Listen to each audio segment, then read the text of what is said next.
Lluvias de gracia, lluvias. Buenos días, hermano, Javier Isaac, creo que es Carlita, buenos días, Buenos días a todos. Diego Gómez, Buenos días, ¿cómo están mis hermanos con todos? Hola, buenos días.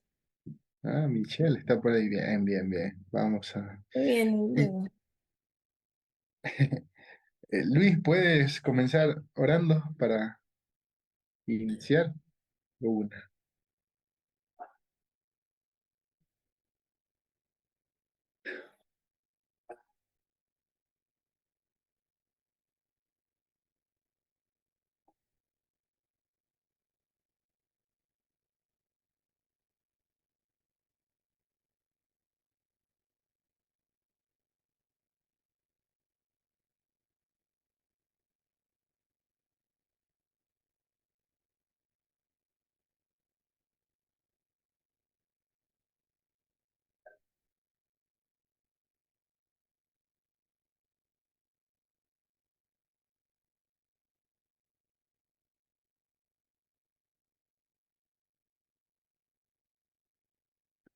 Amén, gracias.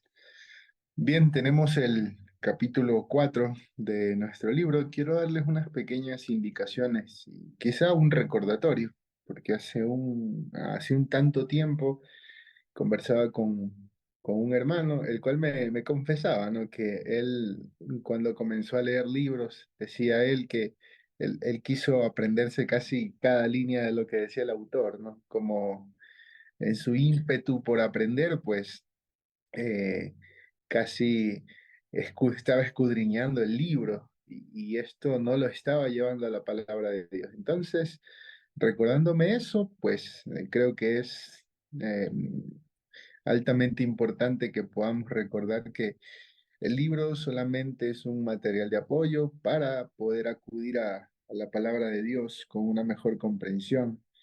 La tarea no es escudriñar el libro, sino la palabra de Dios. Así que cuando leamos este libro y cualquier otro que estén leyendo, es indispensable que lo hagan con la Biblia.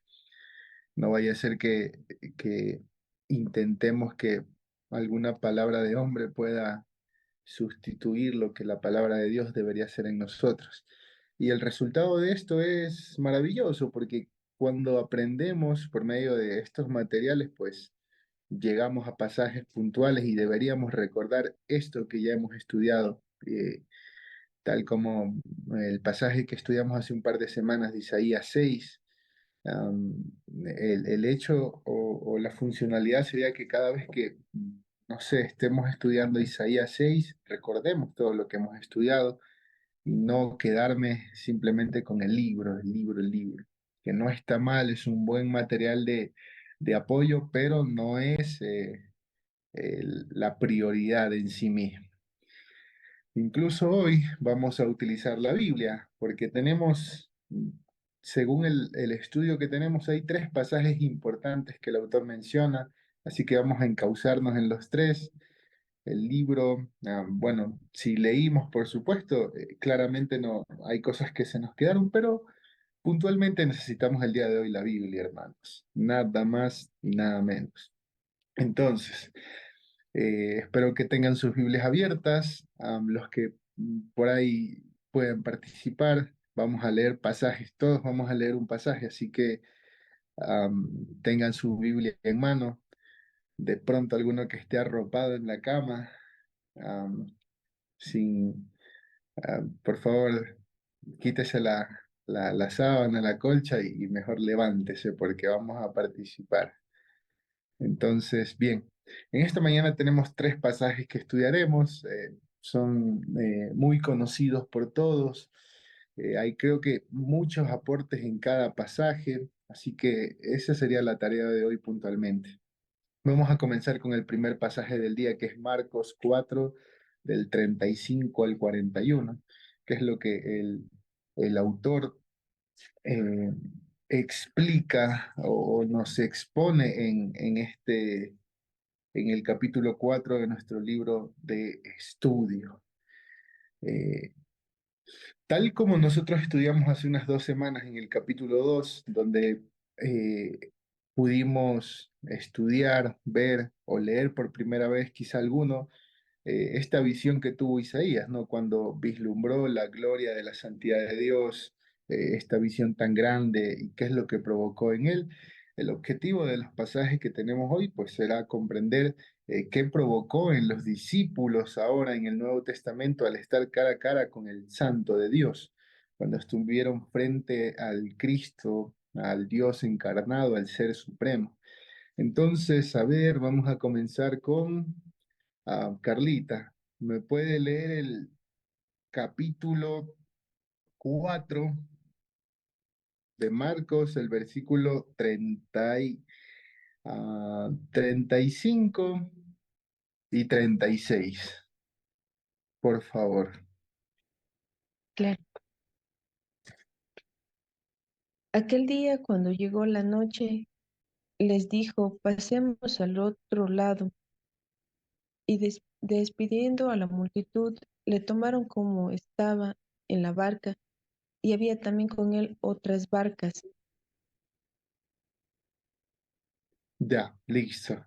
El contexto o quizá donde nos encontramos acá es muy sencillo, ¿no? Jesús y sus discípulos se encontraban en Galilea. Como ustedes saben, a lo largo de todas las escrituras, muchas multitudes constantemente seguían al Señor, oían sus palabras, recibían sus beneficios, y eran días muy ajetreados para el Señor, ¿no? Imagínense en una larga jornada de predicación, de estar rodeado de toda la gente, era muy, por supuesto, muy agotador. Y en este caso ya era de noche cuando el Señor los despide a toda la multitud y se va con sus discípulos al otro lado del mar. Diego, hermano, ¿tienes de pronto el versículo 37 para que leas, por favor? 27 dice, pero se levantó una violenta tempestad y las olas se lanzaban sobre la barca de tal manera que ya la barca se llenaba de agua. Listo. Tengo un par de preguntas al respecto de esto. Bueno, algo que leímos en el libro, y es que, ¿cuál era la característica de este lago? O sea, había algún riesgo? ¿Qué decía el autor alrededor de este lago? Y asimismo, si los discípulos, sabiendo esto, se rehusaron a cruzar el lago a estas altas horas de la noche. ¿Recuerdas algo de eso, hermano?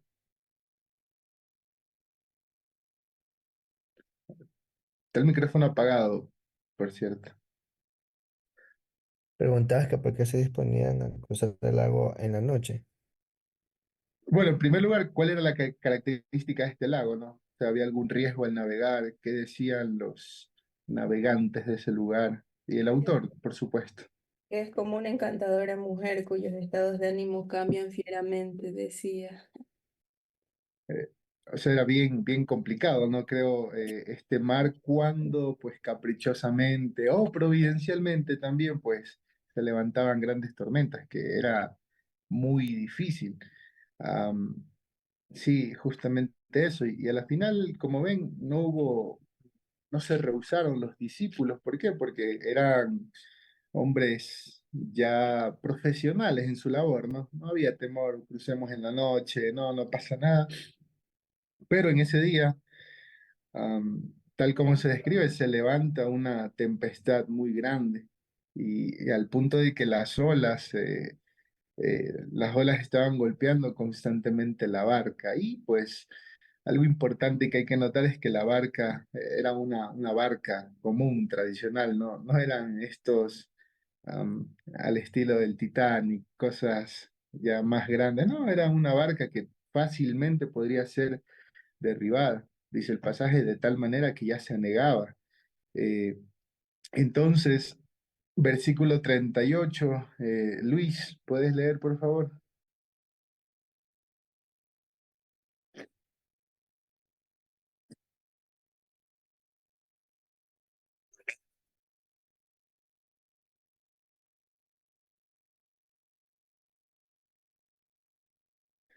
Aquí mismo hay un par de preguntitas. ¿Qué piensas tú de este escenario donde el Señor está durmiendo, ¿no? En esta escena un poco humorística casi, ¿no?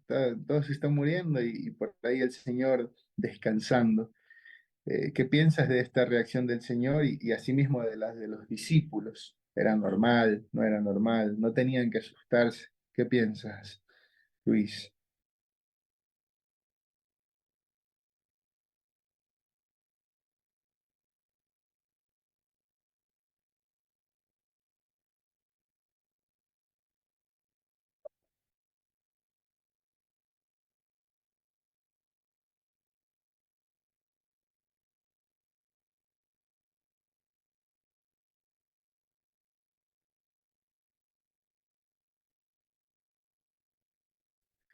La pregunta que hacen es casi una acusación más que una pregunta de "Oh, no te interesa". No, era una acusación disimulada.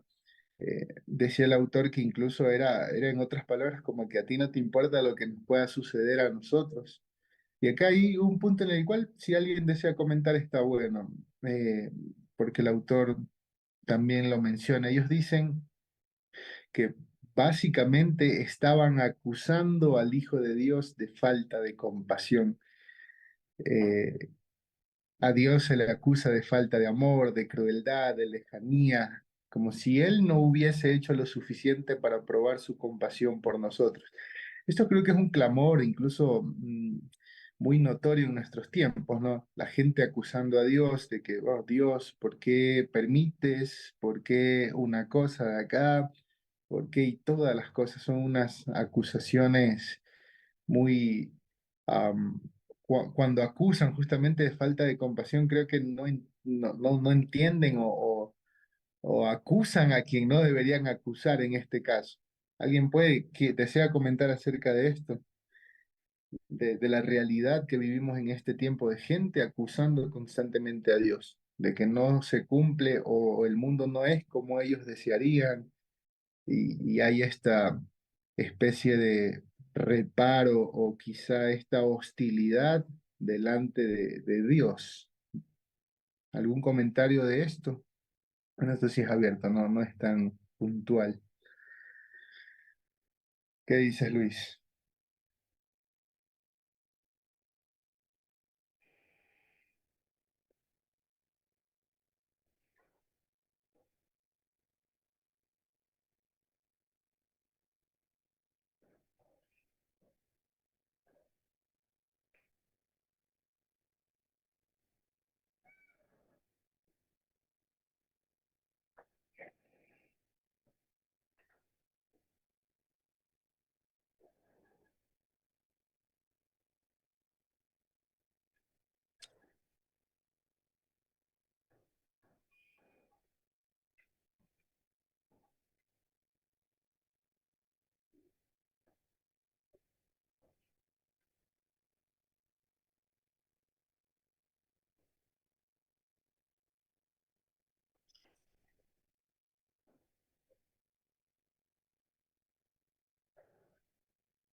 Manaeda de pronto va a decir algo. Sí, sí, buenos días. Ah, ya. Antes de que me ocupe acá, a mí me sorprendió muchísimo, incluso lo compartí ayer en mi estado, justamente eso, ¿no? El reclamo que los discípulos le hacen al Señor.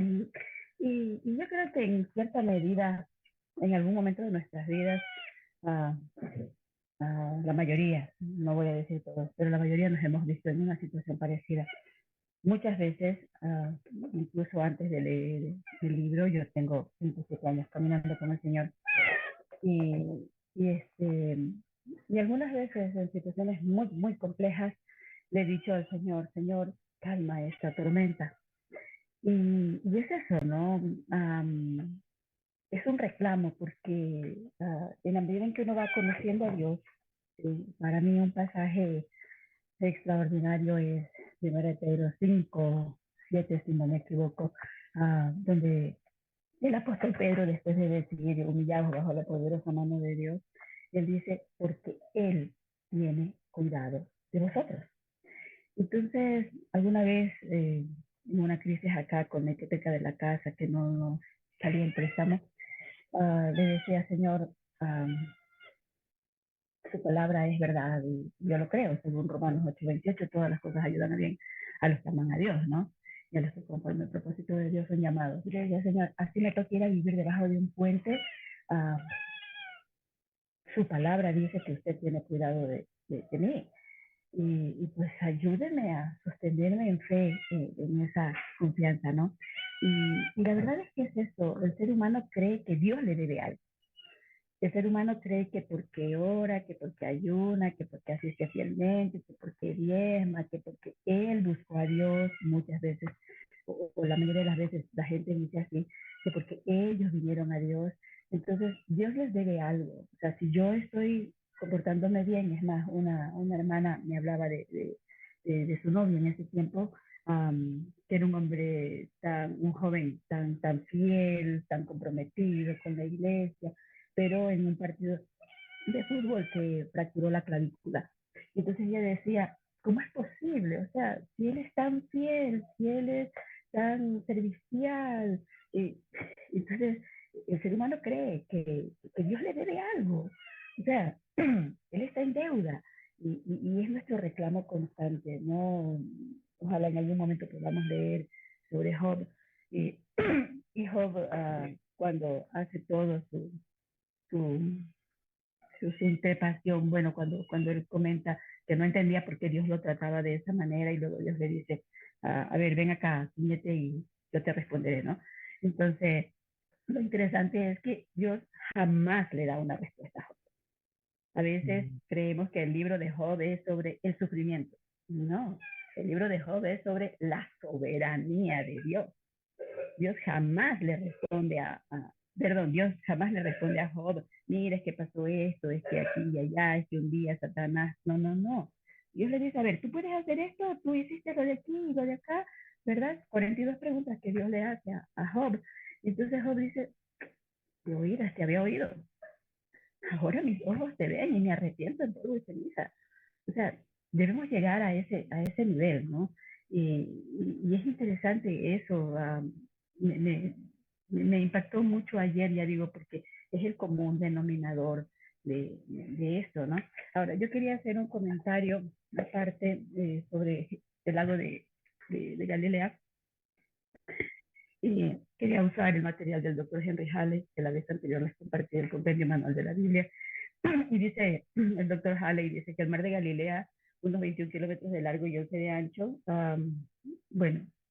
dice que 208 metros debajo del nivel del mar. O sea, realmente es una depresión. Dice, la ribera promedia cerca de un kilómetro de ancho. ¿Sí? Por eso es que las multitudes podían reunirse ahí. Y dice, salvo el noroeste, en donde la llanura de Genesaret tiene unos 6 kilómetros de ancho, y el norte donde desemboca el Jordán y el sur donde sale. Las colinas ahora están desnudas, dice el doctor Halley, pero según Flavio Josefo, que es el historiador judío, dice, en los días de Jesús las cubrían espesos bosques. Sus orillas estaban densamente pobladas, con 10 ciudades de no menos de 15,000 habitantes cada una. Y estaba rodeado de una hilera casi ininterrumpida de edificaciones o de construcciones en este caso, ¿verdad? Bueno, dice un poco más, pero es interesante porque es el contexto en el que el Señor Jesús se movía, ¿no? Respecto del lago de Genesaret, del lago de Galilea, perdón. Y justamente eso leía en otro artículo sobre por qué se suscitaban estas terribles tormentas que realmente al marinero más experimentado lo hacían temer, lo horrorizaban. nadie quería encontrarse con una tormenta de estas en el lago de Genesaret, justamente por el hecho de que es una depresión y vienen los vientos muy, muy fuertes y se arremolinan ahí, ¿no? Y otra cosa que aparte de eso, ayer compartía con mis hijas y les hablaba sobre el comentario que dice el doctor Sproul sobre Sigmund Freud, eh, que él dice que nos inventamos un Dios, ¿no? Pero lo interesante es que alguna vez leía que ciertamente los psicólogos o Freud dice que nos inventamos un Dios por causa de las dificultades, ¿sí? Pero el doctor Sproul dice uh, que cómo nos vamos a inventar, dice, ¿por qué los discípulos inventarían un Dios o los que son detractores de la Biblia? ¿Por qué el ser humano se inventaría una Biblia, vamos a decirlo así? Un Dios cuya santidad era más aterradora que esas fuerzas de la naturaleza que debían llevarlos a inventar un Dios. Entonces, los detractores de la Biblia nos acusan de esto, ¿no? Pero un pastor decía, ningún ser humano va a escribir un libro en el cual él mismo es acusado. Si yo hiciera mi autobiografía, omitiría muchas cosas ahí que no quisiera que nadie las supiera, ¿no? Omitiría mis faltas más graves o mis pensamientos más turbios, ¿verdad? Pero la Biblia nos desnuda y nos hace pedazos. Entonces, definitivamente, lo santo lo santo es una cosa muy diferente. Y también me llamó la atención cuando él habla de la otredad de Dios. Y ayer buscaba el tema, ¿no? Yo lo he escuchado, la otredad de Dios. Y encontré un devocional de un libro de John Stott, me parece que es, y habla sobre la otredad de Dios. Definitivamente él es diferente de nosotros. Hasta aquí. Gracias, hermana. Gracias a usted. Efectivamente, creo que nadie, incluso siendo creyentes, uno se escapa de levantar ese tipo de reclamos delante de Dios y asimismo los incrédulos, ¿no? También levantan ese tipo de acusaciones. Bien, pasando al siguiente pasaje, hermano Isaac, puede leer el 39 y juntamente con la lectura, pues la pregunta que tengo es, ¿qué distingue este milagro que vemos acá de tener eh, este fenómeno natural que distingue de los otros que el Señor ya había hecho? O sea, ¿por qué es más notable quizá que los otros? Hermano, ayúdenos con la lectura. Buenos días con todos. 39 dijiste, ¿verdad? Sí, y 40. Ya, ok. Leo de la Nueva Biblia de las Américas. Jesús se levantó, reprendió al viento y dijo al mar, cálmate, sosiégate. Y el viento cesó y sobrevino una gran calma. Entonces le dijo, ¿por qué están atemorizados? ¿Cómo no tienen fe? Eh, Respondiendo a la pregunta, eh, eh, yo en algún momento me he puesto a pensar de que cómo los discípulos, quienes estaban expuestos a, a milagros constantes de parte del Señor, yo entendería el primero, ok, sorpréndete, segundo, sorpréndete, pero ellos ya estaban básicamente que habituados a que Dios hecho hombre haga milagros a diestra y siniestra, como, como a él le placiera hacerlo. Y al ver este tipo de milagros, el tipo de reacción pareciera como que un poco innecesaria. Pero para mí la respuesta va en el punto en que ellos, para empezar, el judío, el mar, o esta es mi apreciación, el mar para un judío es representación de todos los males que pueda existir. Para un judío, hablar del mar significa tragedia, dolor, eh, entre otras cosas. Por eso el libro de Apocalipsis dice que en el nuevo cielo, en la nueva tierra no habrá mar, no es algo literal, es cuestión de decir no habrá más dolor, no habrá más tristeza, angustia. Y segundo, porque ellos eran marineros, eran pescadores, y ellos a lo que más le temían era el mar. Y darse cuenta de que la fuerza del mar, la cual seguramente ellos habían experimentado por muchas ocasiones, y que dicho sea de paso era una de las cosas que estaban pasando en ese momento. eh, la fuerza, la, la rudeza del mar, el Señor tan solo con una orden, el mar obedeció. Entonces ese era el espanto de ellos y la sorpresa del milagro era de que la misma naturaleza, la misma fuerza del mar, la cual ningún marinero es consciente y sabe que puede controlar, este hombre pudo hacerlo con una sola palabra, con una sola orden. Yo creería que esa es la respuesta. Claro, y nadie, ni siquiera esta gente de la confesión positiva, los que declaran, se sale fuera de nuestras capacidades, de quizá de nuestro pensamiento, alguien que se levanta y reprende al mar, o como lo dice en la Reina Valera, pues que le diga al mar que calle y enmudezca, eso jamás se ha visto. Y me gustaba cómo el autor ubicaba este evento y él dice que, por ejemplo, Jesús controló las feroces fuerzas de la naturaleza con el sonido de su voz.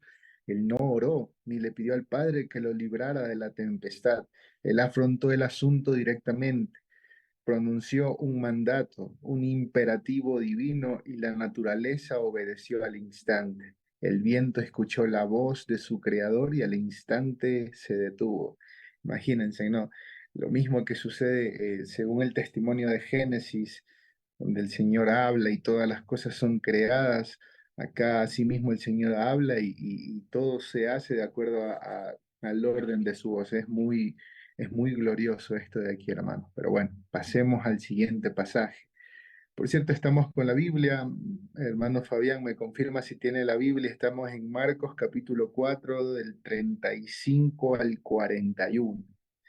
Ya estamos en el último de los pasajes. Si lo tiene, sería bueno que lo lea, Fabián, en el 41.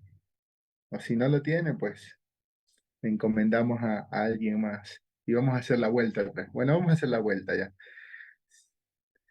Carlita, o si lo Sí, tiene, hermano hermanito, Fabián. me repite por favor el Marcos. Capítulo 4, Ya, el que pueda leer, lea el 41. entonces temieron con gran temor y se decían el uno al otro, ¿quién es este que aún el viento y el mar le obedecen?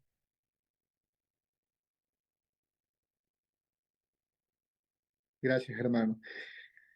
Hermanos, aquí imagínense después de estar viviendo una gran tempestad, ser calmados, ¿cuál fue el resultado de este milagro que ellos vivieron para los discípulos? Alguno esperaría una sensación de alivio como que, wow, ahora sí estamos más tranquilos, ya pasó lo turbio, ya no estamos en peligro, pero a pesar de esto, hermanos, dice el pasaje casi redundantemente, entonces temieron con gran temor. No sé si alguno de ustedes alguna vez ha vivido mm, quizá una calamidad, ¿no? Creo que ha pasado a veces cuando alguno ha tenido un accidente no tan grave o un robo y después de esto, regularmente la gente, cuando se salvaron, ¿no? No fue tan grave o no pudieron lograr su cometido, algún asaltante, uno comenta, ¿no? Como que ya aliviados de que, bueno, ya sucedió, sí, yo me di cuenta que subía, el otro sí, yo también y tal, todos empiezan a comentar como más tranquilos, ¿no?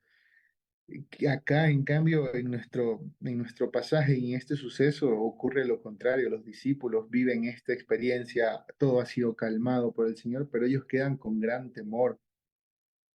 Eh, una vez que el peligro pasó, dice el autor, el mar se calmó, era de esperar que su temor desapareciera, pero no fue así. El temor de los discípulos creció y parecería una redundancia, como les decía hace un rato, que el autor diga, temieron con gran temor. Estoy investigando un poco lo que temieron con gran temor, nos dice en el idioma original. Por ejemplo, temieron, no sé leer griego, pero supongo que dice fobeo, o algo así.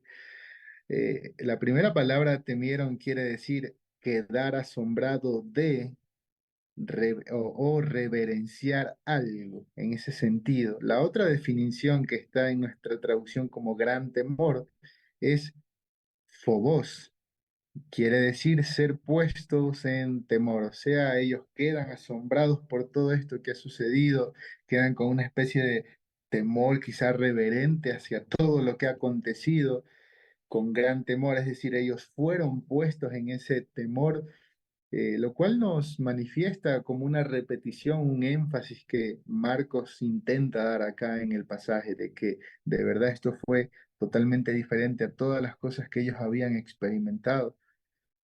Y así fue. Y lo significativo de esto, de nuestra historia, es que la tormenta no los atemorizó tanto como ver en acción al Hijo de Dios, o sea, al poder de Cristo, eh, al Cristo encarnado, a este Cristo eh, que estaba haciendo uso de la divinidad o estaba expresando esa divinidad o esa gloria que él tenía en el principio. Dice el autor, ellos estaban en la presencia de los santos, de esto tan distintivo. No era el Jesús conocido, el que quizá ya ellos ya habían tenido la oportunidad de ver, oír, estaban viendo al santo de Dios, y ahí es que se produce el gran temor. Entonces también iba a comentar de lo que dijo Sigmund Freud de esta situación, ya lo comentó la hermana Eda, pero yo encontré una ridiculez en ese postulado. ¿Alguien puede razonar esto?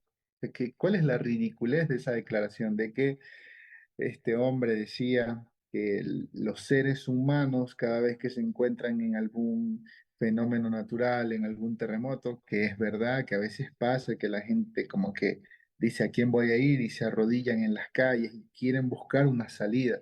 Pero yo encontré una ridiculez ahí, es como que pues, esto no tiene sentido. Luis, ¿vas a decir algo, no?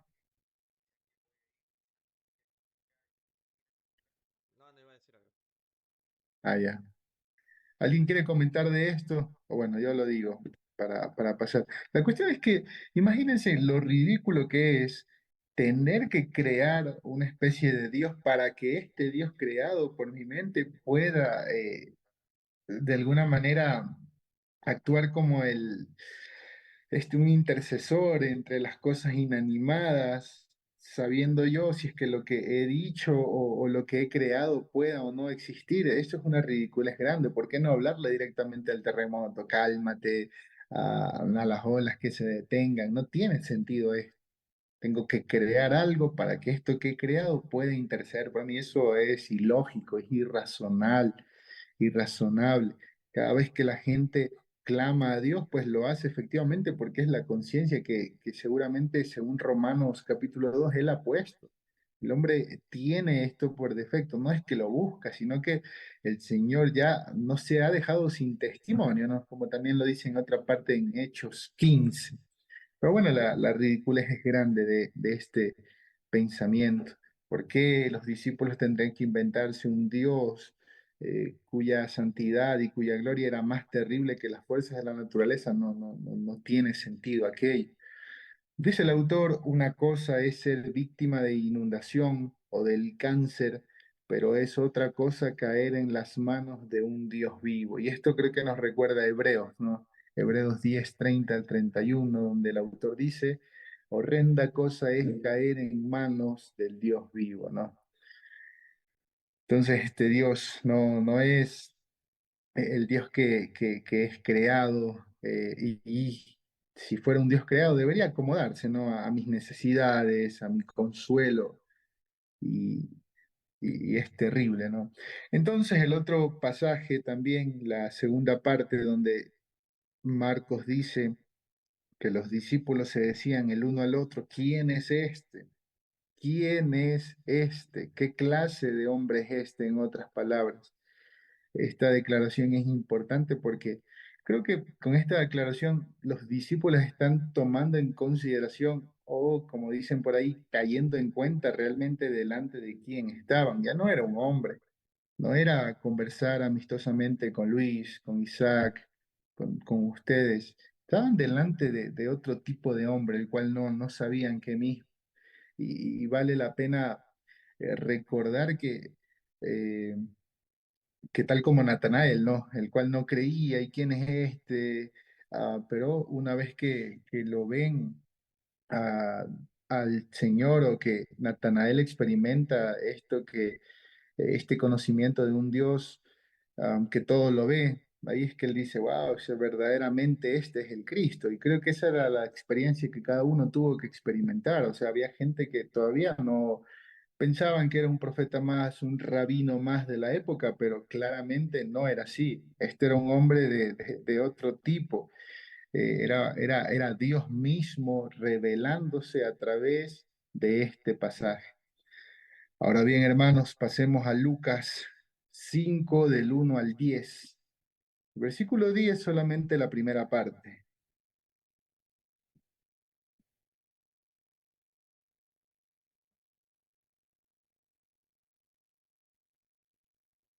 Lucas capítulo 5 del 1 al 10. Eh, Diego, ¿puedes leer el del 1 al 3?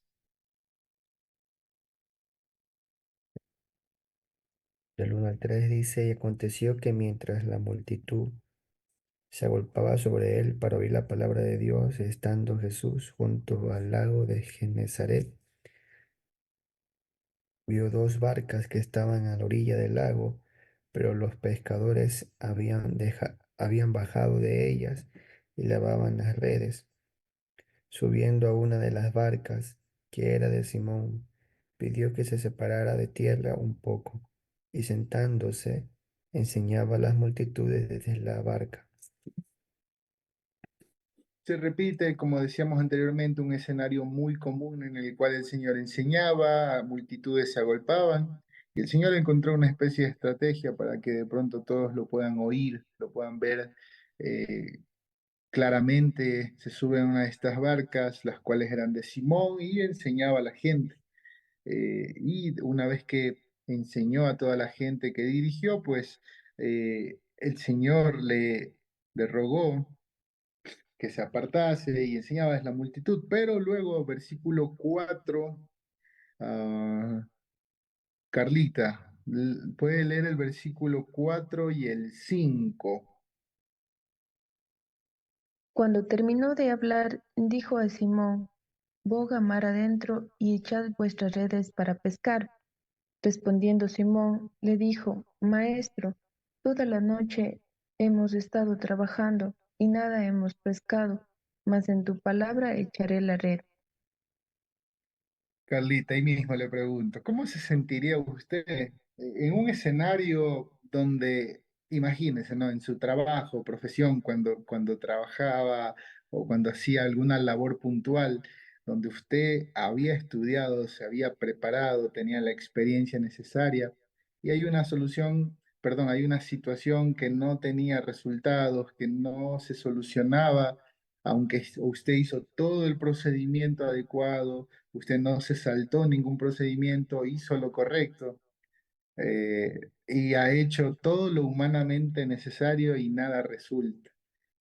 Pero viene alguien y le dice, no, vuelve a hacer lo mismo, vuelve a hacer lo mismo, que esta vez sí te va a suceder. Uno, ¿cómo estaríamos ahí? ¿Cómo se sentiría Carlita? Te hizo toda la noche y vuelta yo le digo, haga lo mismo, que esta vez sí, verá que sí. ¿Cómo se sentiría? Bueno, a veces sí nos pasa eso, ¿no? Que tal vez creemos tener ese conocimiento, como decía el autor, o sea, que como tal vez, híjole, si yo ya sé, soy experto en esto, o sea, como me pide hacerlo y ya le estoy mencionando que no hay cómo. Entonces, tal vez de esa manera que bueno, si ya por complacer, dependiendo también, ¿no? Porque a veces puede ser un jefe y ya Claro, toca hacerlo, entonces lo tendría que hacer, pero ya con esa idea, ¿no? Que a veces tenemos, pero bueno, claro. ya, eso sería. Claro, y además que la declaración de Pedro cuando él dice, Maestro, toda la noche hemos estado trabajando y nada hemos pescado. Esta declaración lo que está haciendo Pedro, de alguna manera, es esta sensación de frustración, ¿no? Es que ya lo he hecho toda la noche y hacerlo otra vez, bueno, es como que, bueno, en tu palabra échate la red. En otras palabras, porque tú me lo dices. Porque tú me lo dices, lo voy a hacer. Al final Pedro decide hacerlo no porque creía que iba a pescar, sino por respeto al maestro de Israel, nada más. No le podía decir que no al maestro de maestros. Hermana Eda, ¿algún comentario? Yo quería hacer un comentario. Ya estoy en la Sí. calle, así que tal vez escucharán ruido de los vehículos. Hace más de 30 años yo trabajé para una pesquera industrial. La planta estaba en Chandú, yo vivía en Guayaquil, bueno, yo soy en Guayaquil. Y siempre en los tiempos de pesca yo escuchaba que hablaban de el tiempo de la oscura. Entonces yo no sabía qué era eso. Ah, yo soy contadora, no, no pescadora, ¿no? Entonces, preguntaba qué es el tiempo de la oscura al capitán del barco, que solía ir a las oficinas. Entonces él decía, me explicaba, que ellos pescan en el tiempo cuando no hay luna llena. Los mejores tiempos, luna llena o luna nueva, los mejores tiempos para la pesca es cuarto menguante o cuarto creciente o cuando ya no hay luna. ¿Por qué? Porque los peces, cuando está a oscuras, justamente es cuando salen a la superficie o se mantienen un poco más arriba eh, en las aguas, ¿no? Entonces, um, cuando hay, y es más, cuando no es luna llena, bueno, la luna ejerce una atracción sobre las mareas y provoca justamente eso, ¿no? La subida de las aguas y un poco el movimiento de las aguas. Entonces, cuando no hay luna, cuando está oscura, como el mar está más calmado, las aguas están calmadas, justamente los peces salen, suben a la superficie para alimentarse. Entonces, para ellos era justamente el tiempo ideal para la pesca.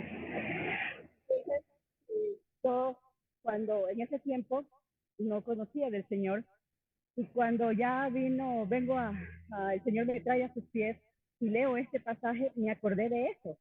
Pedro le dice, hemos trabajado toda la noche, es decir, el tiempo cuando están los peces arriba. Si ya amaneció, los peces huyeron. O sea, ¿cómo me pides que pesque si los peces ya no están? Entonces, nosotros somos los pescadores, como dice el doctor Sproul, ¿no? O sea, los experimentados eran ellos. El Señor Jesús Ujú. era carpintero y los pescadores eran los discípulos o estos discípulos. Entonces, es interesante eso porque solo muestra la soberanía de Dios. O sea, uh, ¿qué importa las circunstancias? Uh, lo ordeno yo. Si yo lo ordeno, pues algo va a suceder, ¿no? No necesariamente lo que uno quiere, pero es lo que Dios dice. Recuerdo al doctor Charles Stanley, él decía, usted obedezca a Dios. Si Dios le dice que vaya de frente contra esa pared, usted vaya, ¿sí? Porque seguramente Dios abrirá esa pared en el momento en que usted se acerque. Usted no se va a golpear con ella, pero obedezca. Y esa parte, ya digo, cuando el Señor me trajo a sus pies y yo leí ese pasaje, me quedé impresionada porque conocía este contexto en la pesca industrial. ¿Sí? Entonces, eso hace muchísimo, muchísimo más glorioso el milagro. Gracias, hermanas. Buenísimo ese dato, no lo sabía, así que excelente. Luis, el versículo 6 y 7.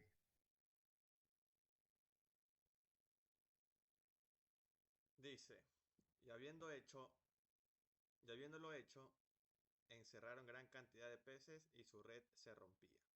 Entonces hicieron señas a los compañeros que estaban en la otra barca para que viniesen a ayudarles. Y vinieron y llenaron ambas barcas de tal manera que se hundían. Milagro, imagínense, sucedió una gran pesca.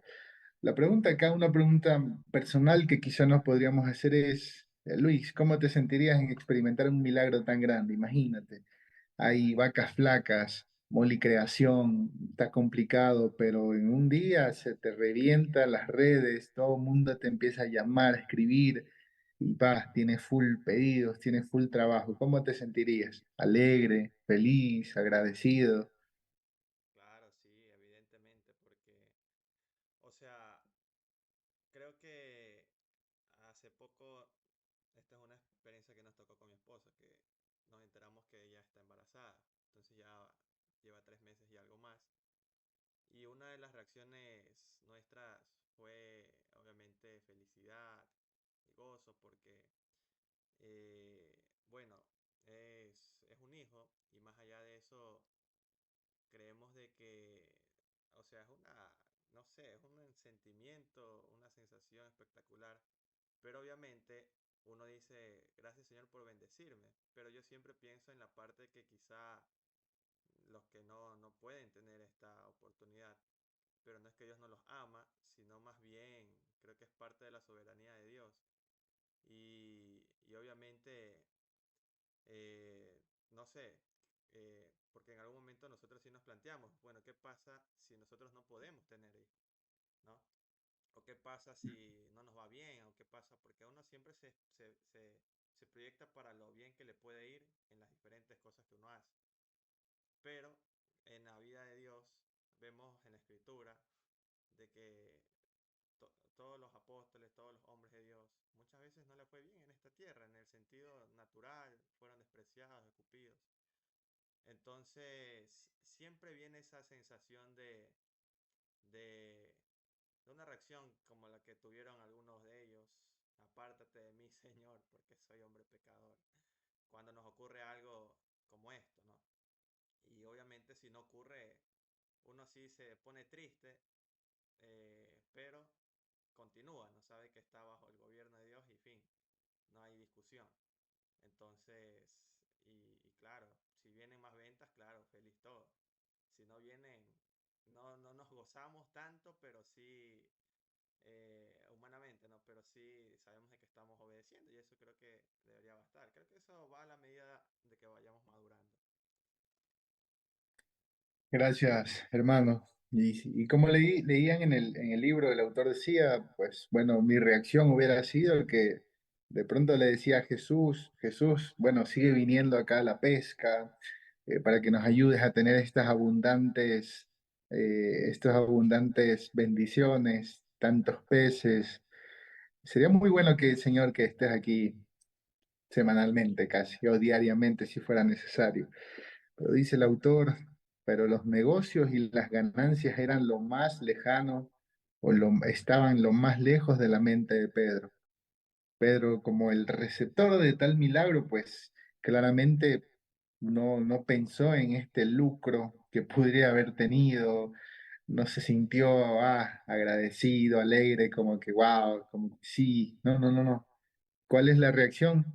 Fabián, hermano, tiene el versículo 8.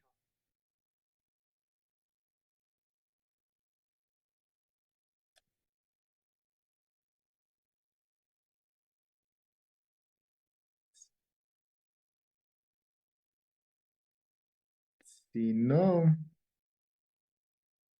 Diego, hermano, si lo tienes por ahí.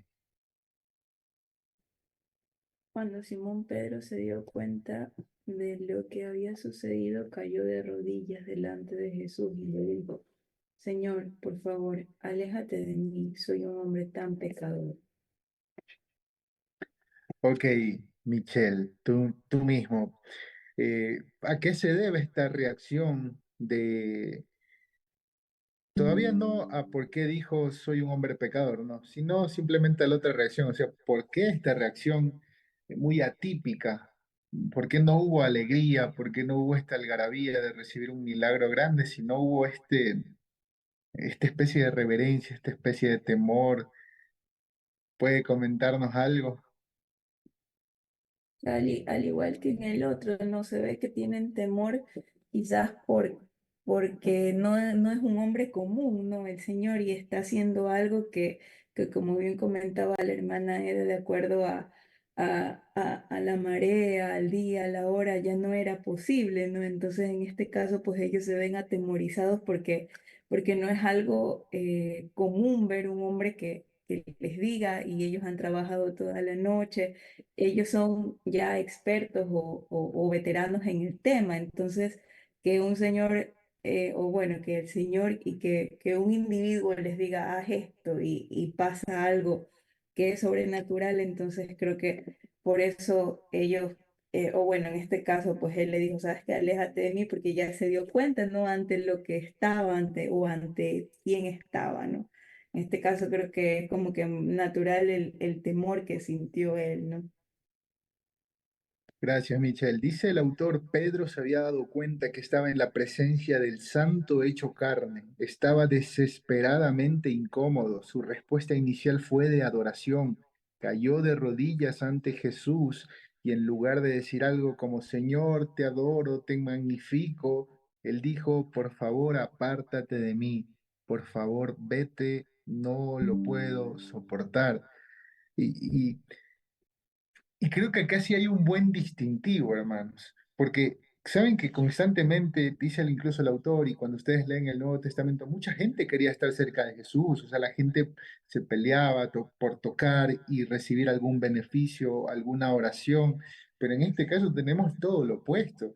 Alguien que ya estuvo muy cerca de Cristo, pero él dijo, ya, no puedo hasta aquí nomás, Señor, apártate, apártate de mí, soy un hombre pecador. Isaac Fajardo, hermano, ayúdenos a comprender por qué Pedro le pidió que se aparte el Señor. Y si puede, si pudiéramos adentrarnos ahí, también sería bueno. ¿Por qué el Señor le pide que se aleje? Perdón, ¿por qué Pedro le pide al Señor que se aleje? Bueno, de alguna manera, el Pedro cae en conciencia de que quien estaba al frente de él no era cualquier hombre, y de hecho, más que hombre, era Dios hecho hombre. Y es lo sorprendente de que Pedro reacciona de esta manera. Su petición era a causa de que él estaba siendo consciente de quién era Jesús y también de quién era él. Básicamente lo mismo que ocurrió con Isaías. Se dio cuenta de que quien estaba al frente de él era otro que estaba por encima de él, que era apartado de él y era Dios. Y lo que él hace es reconocer su condición de pecado, sabiendo de que frente a los santos, él no tiene oportunidad de estar de pie.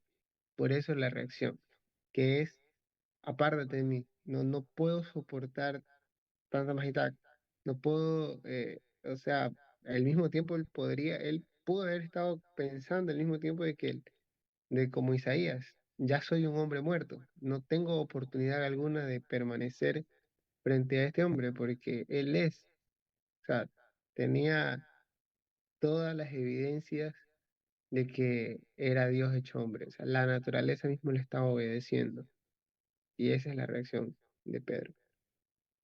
Gracias, hermano. Dice el pasaje que leíamos, la declaración que Pedro hace es sencilla, ¿no? Y simple, soy hombre pecador. Ese es el punto básico. También añadía, y para los que pudieron leer, el autor también decía que la gente pecadora no se siente cómoda en la presencia de la santidad, ¿no? La miseria del pecado no quiere la compañía de la pureza. Estos son opuestos, no se entrelazan cada uno y no pueden convivir. Eh, Tengo otra pregunta acá también ya para ir cerrando este tema. Hermana Eda, ¿va a decir algo? Sí, quería comentar algo. El doctor Strauss hace muy bien, o bueno, se traduce también al español esto, hace muy bien cuando dice que los discípulos, ah, o Pedro en este caso, su, su asombro, su terror, era básicamente el hecho de que estaba frente a lo santo. Eh, no, no conozco el texto original, ¿verdad? Pero escuchaba al doctor Samuel Pérez Millos en su clase sobre cristología y él decía que el texto, algunas traducciones lo ponen como el santo, pero él decía, no es el santo, es lo santo. ¿Por qué? Porque usted es santo, yo soy santa, bueno, porque el Señor nos ha llamado, ¿no? Nos ha apartado por así. Pero Él es lo santo.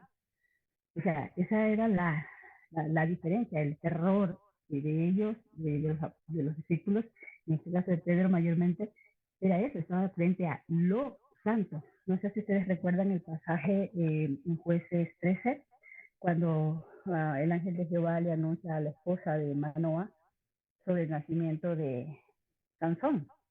Entonces, luego de que conversan con él y Manoah le ofrece un sacrificio y el Señor lo acepta a través del fuego, eh, Manoah exclama y dice, soy hombre muerto, igual que Isaías, ¿no? Soy hombre muerto, o sea, he visto al santo. Entonces, es, es, esa diferencia, ¿no? Es algo totalmente diferente, es indiscutiblemente mucho mayor, uh, eh, sobrepasa todo nuestro entendimiento la, el concepto de Dios, lo santo. O sea, no es algo que pudiera estar puro o algo que, bueno, es algo ahí, aquí, y también hay otras cosas que podrían ser similares. No, la expresión es esa, ¿no? O sea, es totalmente distinto. Es lo super, hiper magnífico, o sea, es lo que no conocemos, es lo que escapa a todo entendimiento, es lo santo. Buena aclaración, hermana. Efectivamente, me parece que esa es la idea de todas estas narraciones bíblicas que estaban enfrente de lo santo, o sea, de lo supremo, lo sublime, lo que trasciende, como vimos la semana pasada, no era una persona santa, porque eso, bueno, igual ya lo vamos a mencionar también, pero no es la misma idea de nosotros que si pudiéramos andar rectos en una vida piadosa, relativamente santos, no es lo mismo en comparación a los santos, o sea, quien es la norma alta. Bien, ahora tengo otra pregunta. No sé si Carlita puede ayudarme con esto, que el autor decía que el autor mencionó algo acerca de la aceptación que el mundo tiene hacia Jesús, ¿no? Que él mencionó y qué es, o sea, hasta dónde va esta aceptación que el mundo tiene y si hubiera algún ejemplo que alguien conozca, pues sería buenísimo. ¿Sí? La aceptación que tiene el mundo ahora actualmente de Jesús, o cómo no le compré. Sí, porque el autor mencionaba que hay una especie de aceptación que el mundo tiene a Jesús, creo que un respeto, o sea, ¿qué más podría decirnos de eso? Mm, Bueno,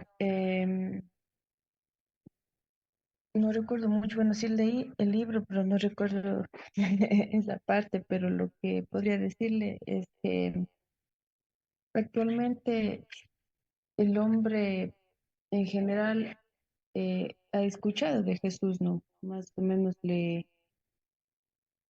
consideran de diferentes maneras, profeta, eh,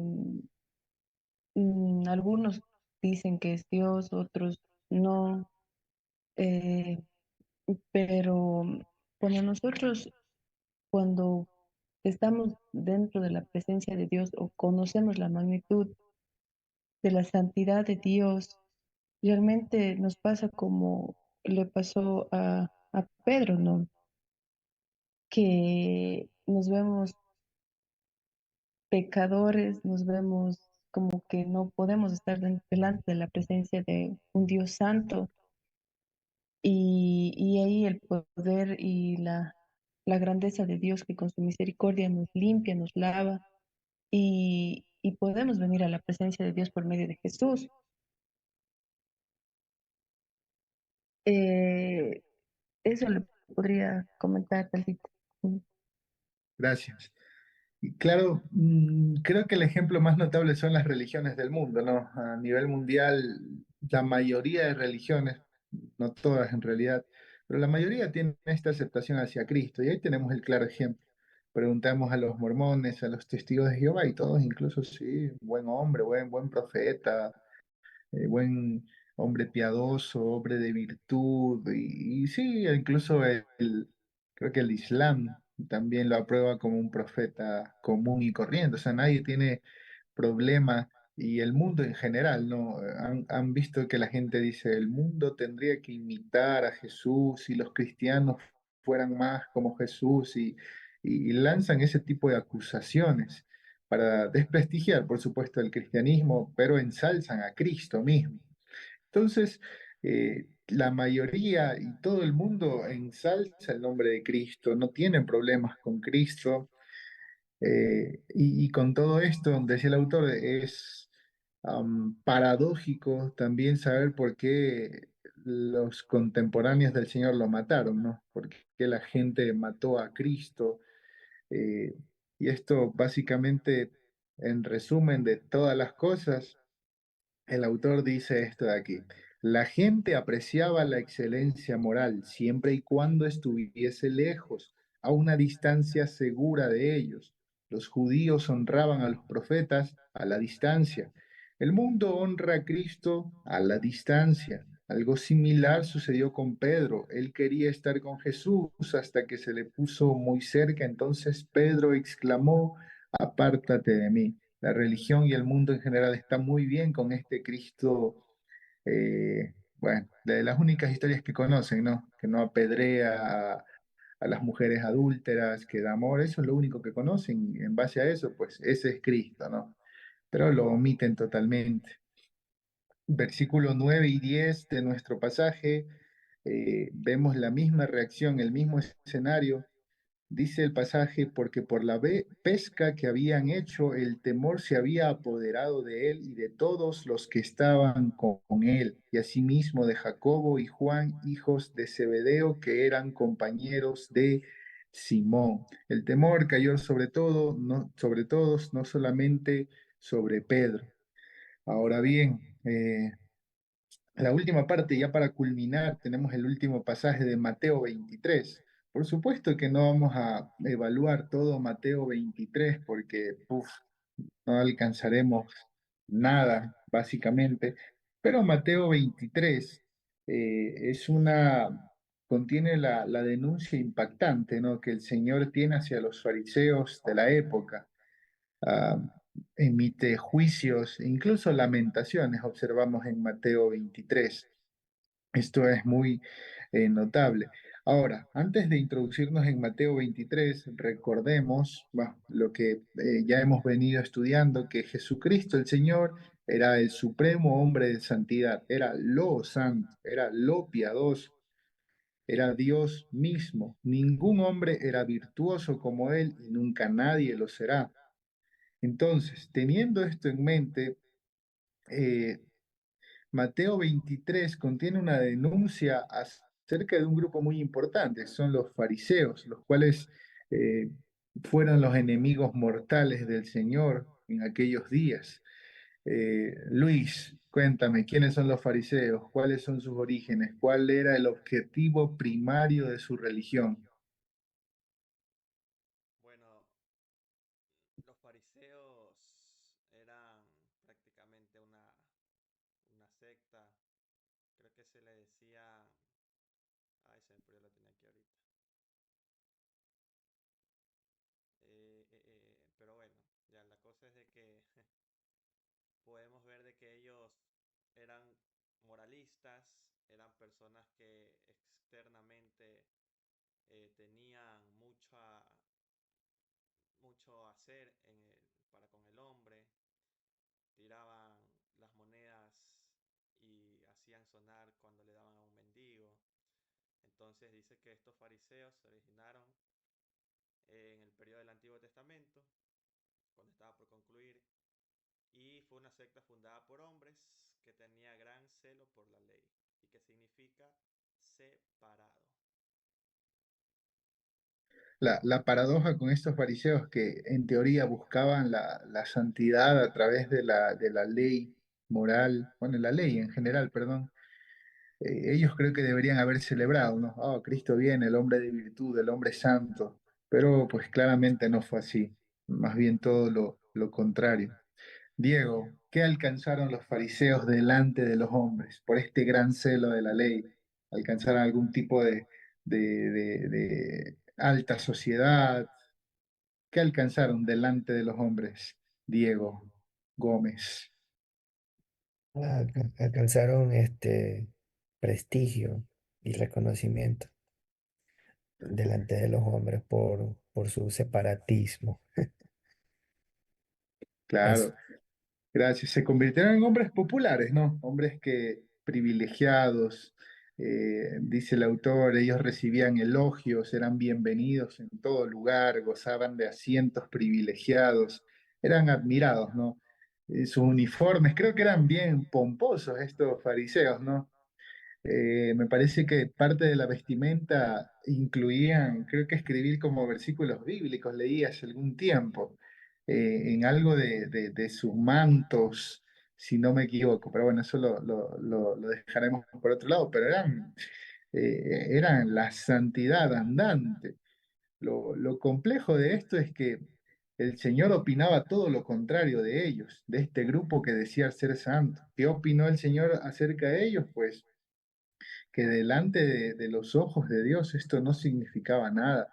Ellos eran hipócritas y el Señor profirió muchas diatribas, o sea, muchas palabras fuertes acerca de estas personas. Hermano Isaac, ¿cuál era el principal cargo de la denuncia del Señor hacia estos hombres? ¿Qué es lo que denunció en todo, casi Mateo 23, pues? Denunció su hipocresía, el querer aparentar a santidad, pero por dentro realmente no eran santos, realmente. Buscaban, desde nuestro punto de vista, comentarlo es agradar a Dios desde sus propias fuerzas, con sus propios méritos, querer ganarse el favor de Dios con sus propios méritos. Entonces esa es la acusación directa del Señor, son unos hipócritas, alguien que aparentaba. Recordemos que la palabra hipocresía viene desde el teatro, se conoce la palabra de la gente que se ponía una máscara y fingía ser otra persona. Entonces eso es lo que el Señor les está acusando. Ustedes pretenden de ser separados, pero separados de nada están. Son unos hipócritas. Gracias, hermano. ¿Y cómo se evidenciaba esto? Esto se evidenciaba, pues, creo que más claro en Mateo 23, el versículo 25 al 28. No sé si Carlita o Fabián pueden leerlo con fuerte voz, con todo el ímpetu que el Señor le dio a esas palabras.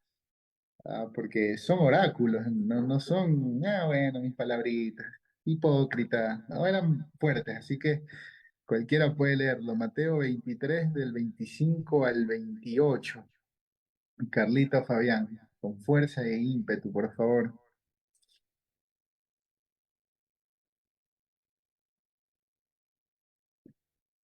Dice, ay de vosotros, escribas y fariseos hipócritas, porque limpiáis lo de fuera del vaso y del plato, pero por dentro estáis llenos de robo y de injusticia. Fariseo ciego, limpia primero lo de dentro del vaso y del plato, para que también lo de fuera sea limpio. Hasta el 26 me dijo, hasta el 28. 28. Ujú. 28. Perdón, yo también solo apago la. Está sonando.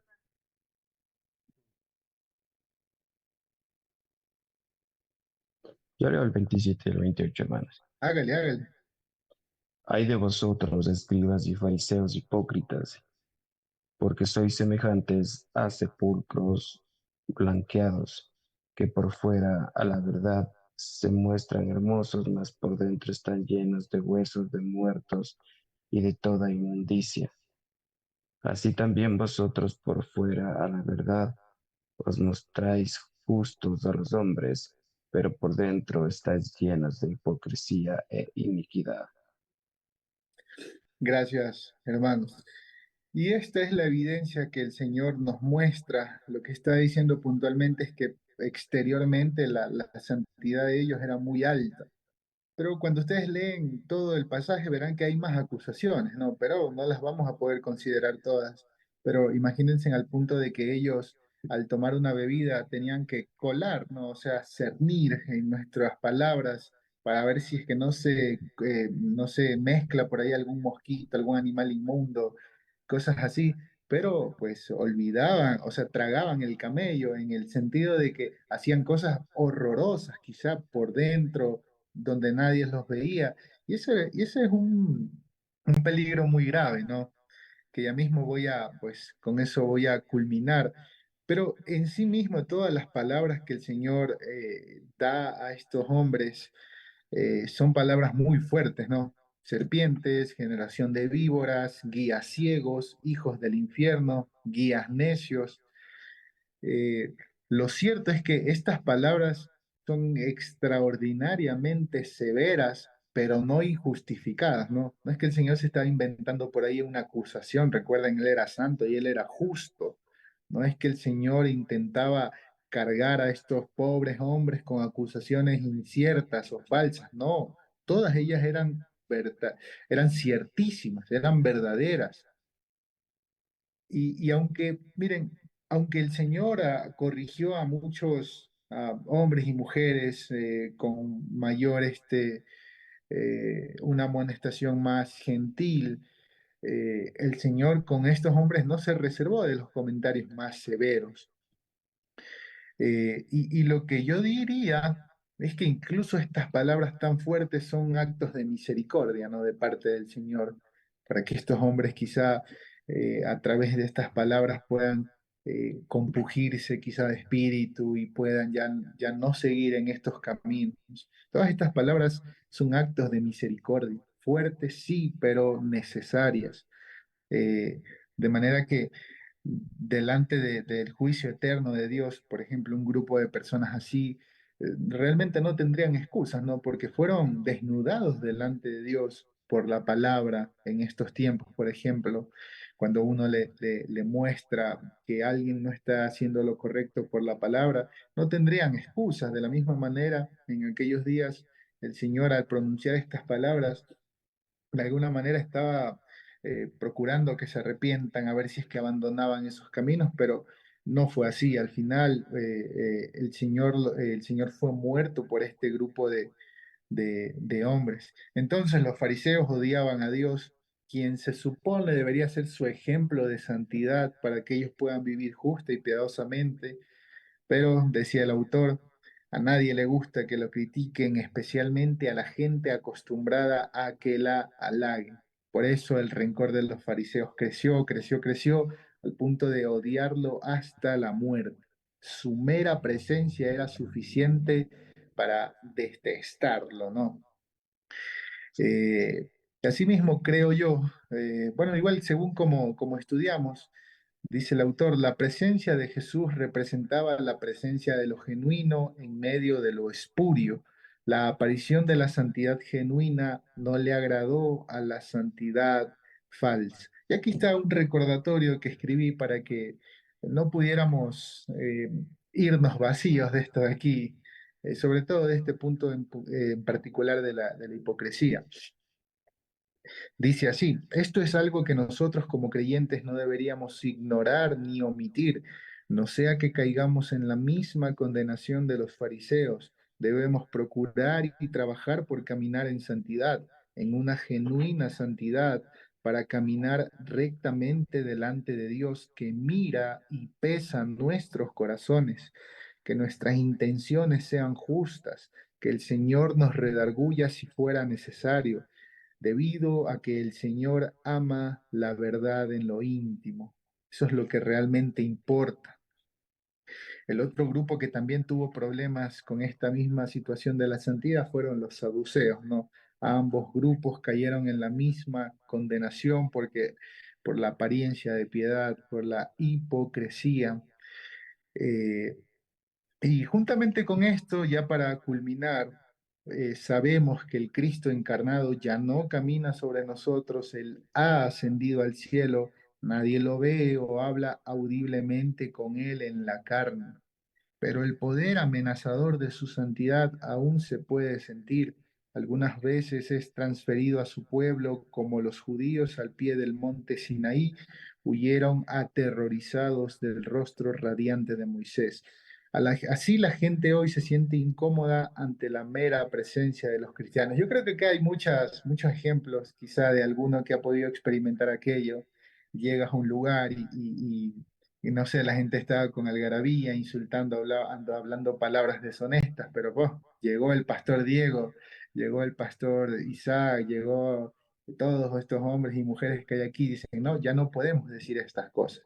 Son cosas que son notables, ¿no? Pero obviamente no se comparan al mismo peso de tener enfrente al Señor, pero es claro, ¿no? Se evidencia que eso sucede, es cierto, es ciertísimo. Entonces, en general, hermanos, hablamos en esta reunión de muchas cosas, pero lo claro es esto, ¿no? El mundo no puede tolerar a Jesús, ah, no lo pueden amar o quizá pueden respetarlo, pero simplemente a la distancia. Y nosotros como cristianos deberíamos tener esta esperanza. Saben que este mensaje de la santidad de Dios, que nos hace ver más inmundos o más pecadores, este mensaje, ojalá que lo vean como un mensaje de esperanza, más que simplemente susto, miedo. No, no, no es así. Veo que en este pasaje, que ese mismo Jesús, decía el autor, eh, da esperanza a los menospreciados del mundo, a aquellos que se acercan a Cristo sinceramente. Da una esperanza de que el Señor dice, el que viene a mí, yo no le echo fuera. Esto es una linda paradoja, ¿no? Que asimismo como la santidad de Dios es temible, deberíamos temerle, por supuesto, porque Él es santo y nosotros no. Pero a la vez el Señor hace la invitación a que nos acerquemos confiadamente, como también lo dice Hebreos. Acérquense confiadamente al trono de la gracia. Es un trono de gracia, eh, porque por Cristo somos aceptos, ¿no? Entonces es maravilloso esto de acá. No nos quedemos solamente con, ay, ya le tengo miedo a Dios, ya no me voy a acercar nunca más en oración porque voy a estar muy cerca y después me muero. No, esto tiene que ser esperanzador.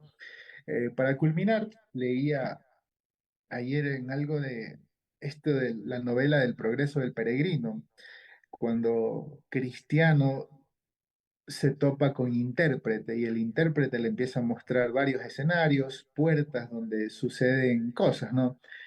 Me doy cuenta que intérprete le muestra cosas muy quizá oscuras o fuertes, negativas. Una de ellas fue un hombre que estaba encerrado en una jaula de hierro, por ejemplo, y el hombre no podía salir, estaba desesperado, y resulta que era un hombre que no podía arrepentirse, era la figura. Y después al siguiente ve a un hombre que está sentado en la cama, está temblando. ¿Por qué? Porque había soñado que era el día del juicio y el Señor venía en las nubes y él decía, yo no estoy listo. O sea, mostró cosas muy fuertes, que son reales, quizá negativas para la percepción humana, pero al final Cristiano, él le dice al intérprete, esto que he visto me ha dado mucha esperanza y temor. Entonces, hermanos, cada vez que estudiemos estas cosas, creo yo, por el Espíritu, deberíamos tener la misma sensación de esperanza, porque esto es una esperanza de que puedo acercarme al Señor, al Rey de los cielos, y Él no me va a echar fuera, Él me pide que me acerque para recibir su gracia, pero a la vez, eh, eso debería llevarme a vivir una vida con un temor reverente. Si es algo bien, bien, bien lindo ahí. No sé si vayamos a considerar en el libro el Salmo 130, porque el Salmo 130, el versículo 2 habla de esto. Ojalá lo veamos, si no, pues algún rato lo conversaremos. Pero bueno, hermanos, llenémonos de esperanza y de temor al conocer estos pasajes acerca de la santidad de Dios. No sé si quieren comentar algo, alguna pregunta. Si no, pues damos por terminada la reunión.